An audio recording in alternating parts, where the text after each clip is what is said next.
बहुत समय पहले भारत में अयोध्या के सूर्यवंशी वंश में एक धर्मात्मा राजा का जन्म हुआ, राजा भगीरथ। उनकी पीढ़ियों पर एक भयंकर श्राप था। उनके पूर्वज राजा सगर ने अश्वमेध यज्ञ किया था, जिसमें उनका यज्ञ का घोड़ा इंद्र ने छिपा दिया।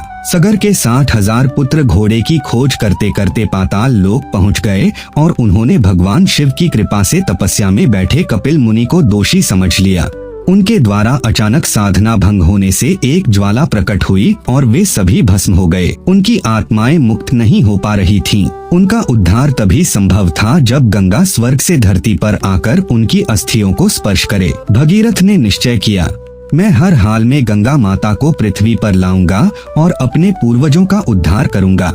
यह काम असंभव सा था, पर भगीरथ ने हिम्मत नहीं हारी। भगीरथ हिमालय की ऊंचाइयों में चले गए। वर्षों तक सूर्य, वर्षा, ठंड सब सहा।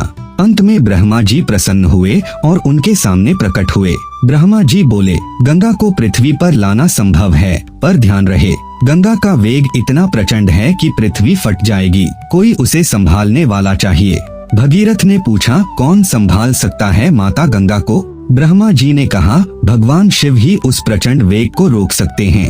अब भगीरथ भगवान शिव की घोर तपस्या करने लगे। निद्रा, भोजन, कठोर मौसम सब भूलकर अंत में महादेव प्रकट हुए। मैं गंगा को अपनी जटाओं में धारण कर लूंगा। ब्रह्मा के निर्देश पर गंगा स्वर्ग से पृथ्वी की ओर गरजती हुई गुर्राती लहरों के साथ उतरी। वह सोच रही थी कि मैं पृथ्वी को अपने वेग से डुबो दूंगी, पर शिव मुस्कुराए। उन्होंने गंगा को अपनी जटाओं में समेट लिया। गंगा उनकी जटाओं में फंस गई, बह नहीं पा रही थी।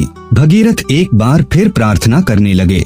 इतना विनम्र भाव देखकर शिव ने अपनी जटाओं से गंगा को धीरे धीरे पृथ्वी पर बहने दिया। गंगा माता भगीरथ के पीछे पीछे चलने लगी, पर सफर आसान नहीं था। कभी राजाओं ने रास्ता रोका, कभी साधुओं के आश्रमों में हलचल मच गई, कभी गंगा अलग मार्ग से बह निकली, लेकिन भगीरथ ने हिम्मत नहीं हारी। हर बार हाथों से रास्ता बनाते रहे। माता, कृपया मेरे साथ चलिए। अंततः गंगा की धारा पाताल लोक पहुंची और राजा सगर के 60,000 पुत्रों की अस्थियों को स्पर्श किया।